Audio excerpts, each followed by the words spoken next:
미국은 이렇게 약품비 지출이나 이런 것들이 가장 지출이 많은데, 그러면 미국 사람들이 오래 살아야 되잖아요. 건강하게 보시는 것처럼 평균 수명이 76세, 77세 이 정도. 한국 같은 경우만 해도 한 82세 정도 되나요? 그러니까 미국은 그 의료 제도가 사회보장 지출 적자에 심각한 문제를 야기를 하고 하면서도 미국 국민들의 어떤 그 삶의 질에 실질적으로 크게 기여를 못하고 있다. 다른 나라들에 비해서 상대적으로 기여를 못하고 있다. 어마어마한 게 약값이 비싸다라는 거죠. 이제 여기에 대해서 이제 트럼프 대통령이 뭐라고 말을 했냐면은, 미국 제약회사뿐만 아니라 세계 글로벌 제약사들이 모두 미국을 착취를 하고 있다. 미국에서 뜯어먹고 있다.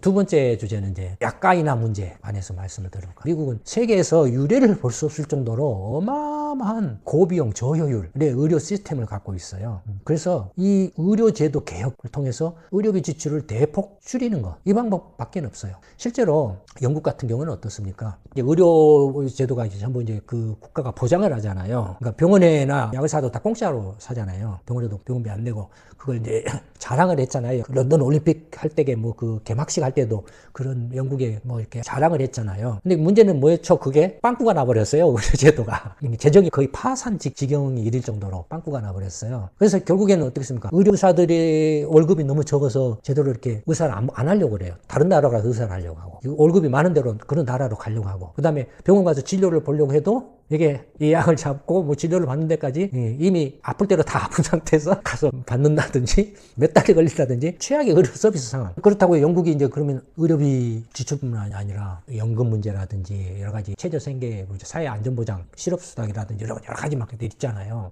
옛날에는 그럼 영국병이라 그랬잖아요. 뭐 어쨌든 간에 그런 것들을 과감하게 해야 되는데 그 중에 이제 하나로 이렇게 의료비 지출, 의료제도 개혁을 해야 되는데 뭐였냐면은 의사들한테 주는 월급은 정말로 더 이상 깎기 힘들 정도까지 깎았어요. 그러니까 이제 의대도 잘 안 가요. 너무 연봉이 박해가지고 그럴 정도인데, 그럼 이제 깎을 게 뭐가 있죠? 약품비죠. 약품비. 약국에 가서 사는 약품비. 의약품은 전부 다 다국적 제약사들이 거의 대부분 신약 개발해가지고 판매하잖아요. 이제 의료제도 개혁을 하는데 제일 먼저 손댄 게 다 약가 인하예요. 영국도 그래서 약가 인하를 단행을 했어요. 일본도 마찬가지예요. 일본도 의료제도 개혁을 했는데 약가 인하를 단행을 해요. 한국도 약가 인하를 하려고 했어요. 한다라고 했는데 신용만 냈죠. 실질적으로는 약가 인하 거의 뭐 체감하지 못한 상태죠. 한국도 이 약가 인하 문제 피해갈 수는 없을 거예요. 미국도 이 약가 인하 문제는 트럼프 대통령이 아니더라도 피해갈 수 없을 문제, 필연적인 문제라고 저는 봅니다. 왜냐하면 미국뿐만 아니라 전 세계 모든 나라가 똑같이 직면하고 있는 사회보장 지출 관련한 재정 적자를 완화 내지는 해소하기 위해서는 의료제도 개혁, 나라에 따라서 예를 들어서 영국 같으면 아까도 말씀드렸던 것처럼 이미 의료 시스템이 과장된 표현일지는 모르지만 붕괴 상태에 있다라고 봐도 과언이 아닐 정도라고 보여져요. 의료비 지출이 동결돼 있어요. 지금 2015년 이후부터 거의 멈춰 있어요. 근데 그 안에 그 사이에 무슨 일이 일어났습니까? 엄청난 물가가 올랐잖아요. 인플레라든지. 그러면 의료비 지출이 동결되면 어떻게 되겠습니까? 의사들 월급도 묶어야 되죠. 그럼 의사들 팍팍해서 어떻게 못 살죠? 그 다들 떠나려고 하죠. 의료 서비스가 개판이 되죠. 뭐 이런 상황이 벌어진다 이거예요. 근데 지금 영국도 지금 정부 재정적 채무 비율이 GDP 100%를 넘어 있어요. 영국도. 그러니까 지금 여력이 없어요. 더 뭐 여력이 없으니까 결국에는 의료제도 개혁을 하려면 약가를 이제 억제할 수밖에 없어요. 일본도 마찬가지고, 미국 같은 경우는 옛날부터 뭐 유명하죠. 고비용 저효율의 극치 표본이라고 세계적으로도 관심의 그 대상이었다고 할까요? 미국의 이제 그 시장 현황에 대해서 간단히 한번 설명을 드리자면, 그래서 이제 일본경제신문에서 소개한 내용들을 일부 이렇게 따가지고 와서 OECD 주요 국가들 간의 의약품 시장의 차이에 대해서 간단하게 비교를 한번 해보도록 하겠습니다. 작년에 미국의 그 의약품 시장이 7천억 달러 정도로 추정을 하고 있습니다. 근데 세계 전체는 1조 7,500억 달러 정도. 그러니까 미국 의약품 시장이 세계 전체의 40%를 차지하는 거예요. 어마어마한 거예요. 일본의 10배. 일본 인구가 1억 2,500만 명 정도잖아요. 미국 인구가 한 3억 4천인가요? 그러니까 한 많이 그냥 간단히 퉁쳐서 한 3배라고 쳐도 어마어마하죠. 미국의 그 시장이.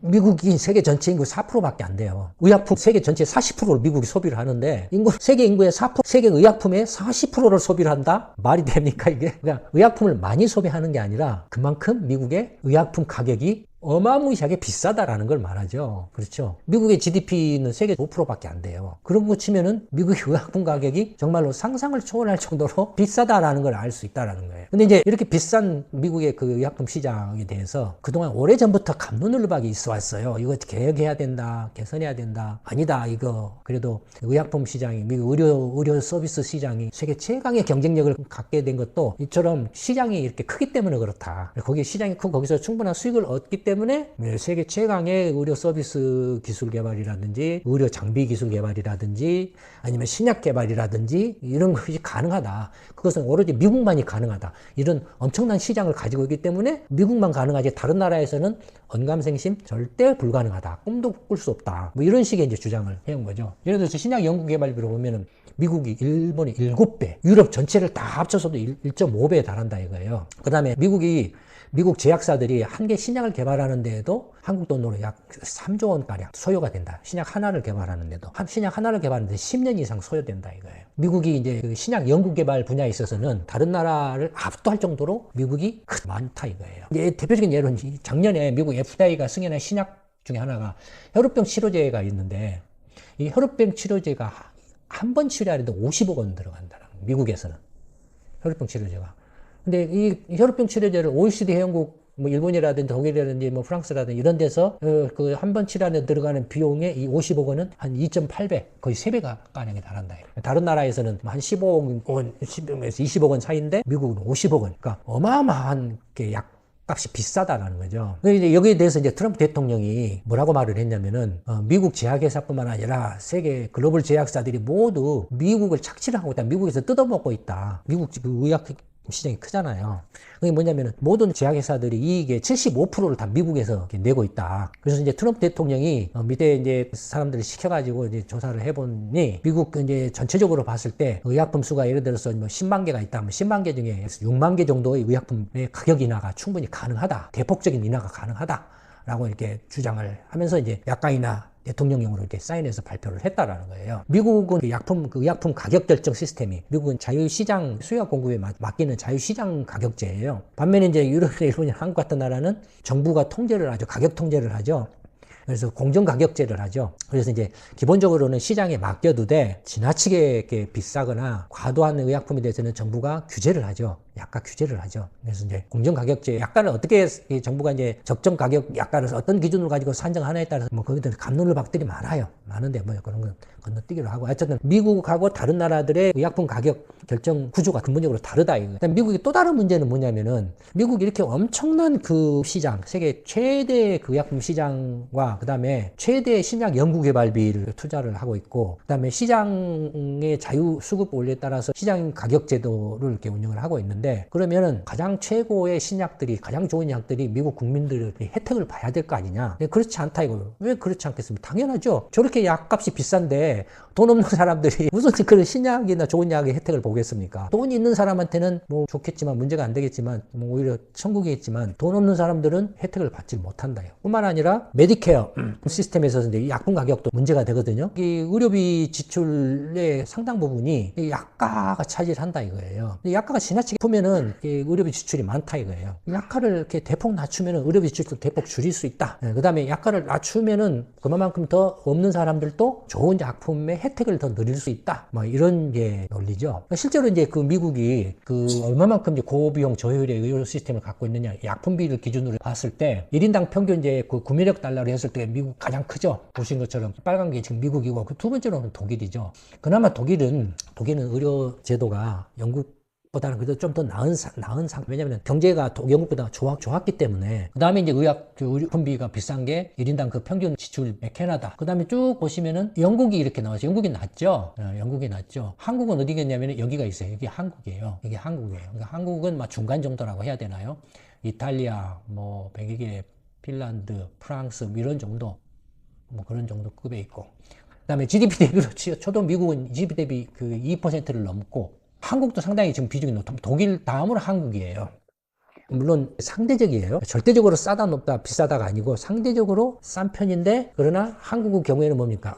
의약품 남용이죠 지금. 하면은 병원 가면 한분 뭐 감기고 뭐고 막 이제 약국 가서 처방 그래서 한국이 대표적인 이제 그 의약품 남용 국가 중에 하나죠. 그러다 보니 약품비 지출 비중이 경제 전체로 보면은 나라 전체로 보면 굉장히 커요, 한국이. 그다음에 미국은 그 이렇게 약품비 지출이나 이런 것들이 가장 그다음에 그 GDP 비중 지출이 많은데 그러면 미국 사람들이 오래 살아야 되지 않나, 건강하게 오래 살아야 되지 않느냐인데 보시는 것처럼 여기가 미국 평균 수명이 이제 76세, 77세 이 정도고 일본이나 뭐 스위스 이런 데는 거의 뭐 84세 평균 수명이 이렇게 돼 있죠. 그다음에 뭐 한국 같은 경우만 해도 한 82세 정도 되나요? 뭐 그 정도. 미국은 76세. 그러니까 미국은 그 의료 제도가 사회보장 지출 적자에 심각한 문제를 야기를 하고 하면서도 미국 국민들의 어떤 그 삶의 질에 실질적으로 크게 기여를 못하고 있다. 다른 나라들에 비해서 상대적으로 기여를 못하고 있다는 거예요. 이렇게